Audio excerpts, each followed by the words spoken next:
We're going to do a recipe, and my wife Mimi is here with us. Hi, Mimi. Hi. What's on your hands? Oh, we're sanitary. We're clean. What are we making today? And say it the Korean way.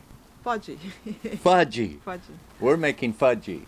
And this fudgy is made with garbanzo beans, and you would think like, ew, right? Kind of.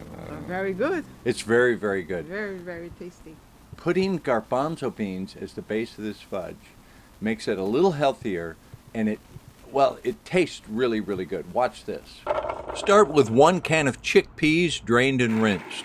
You're going to pulse them in a food processor to begin to break them up a bit. Add 1/2 cup of natural peanut butter.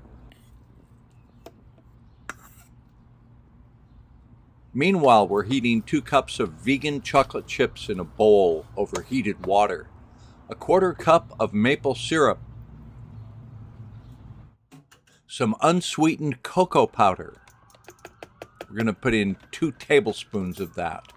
Keep an eye on those heating chocolate chips. Don't burn them.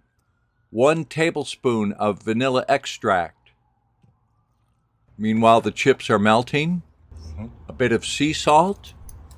Okay, we're going to pulse that a few more times just because we want this smooth, smooth, smooth.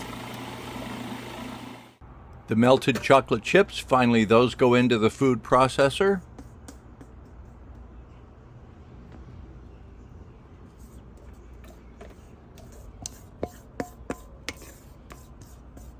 And we blend that until it is really smooth. We're going to line an 8 by 8 inch pan with parchment paper, spread out the fudge, and then put it in the freezer for 25 minutes. And you end up with delicious fudge, really good stuff, made with chickpea base. Wow, great stuff. See the recipe in the link below.